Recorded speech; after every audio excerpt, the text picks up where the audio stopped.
Biblical Shaker followers, you will be completing the reading of another book of the Bible.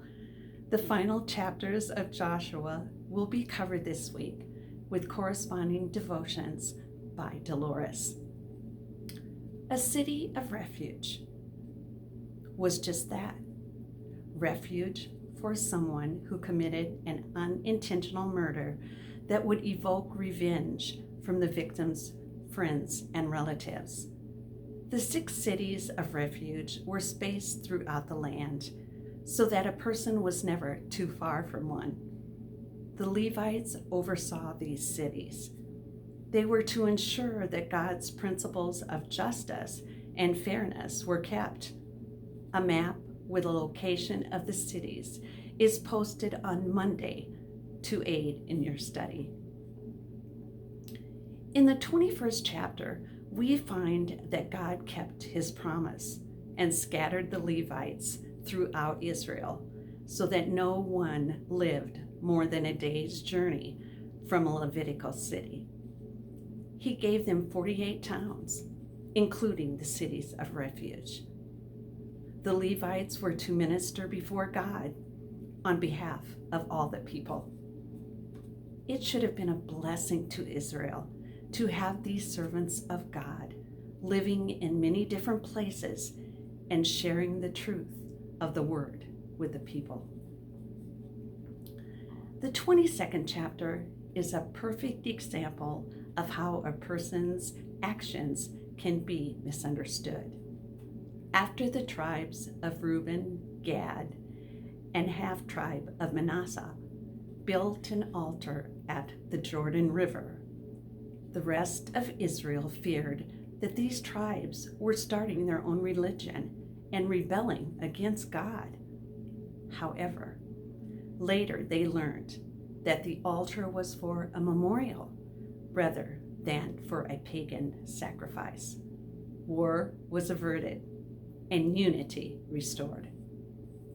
We should not assume the worst about the intentions of others before we know the truth and the whole story. No matter how great leaders may be, they cannot last forever, although their work is never lost. Like his predecessor, Moses, Joshua gave a farewell address, first to the leaders, as you read about in the 23rd chapter, and then to the people in chapter 24. He magnified the Lord and not himself.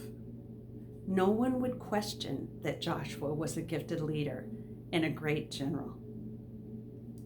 Joshua reviewed the history of Israel and reminded the people that God's word never fails and must be obeyed completely if God is to continue his blessing on the land. He wanted them to choose for themselves who they would serve. Joshua and his family served the Lord.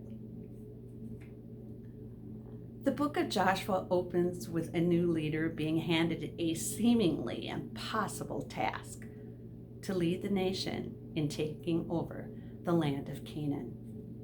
By following God closely, Joshua led the people through military victories and faithful spiritual obedience. The response of the whole nation during these many years is an attribute both to Joshua's leadership and to the God he faithfully served. As we close this week, I want to ask you just one question. Who will you and your family serve? Next week, we are on to another book of the Bible. You will have to check in and see, because Biblical Shakers makes reading it way more enjoyable for you. And I pray that the Lord will put a hunger on your heart.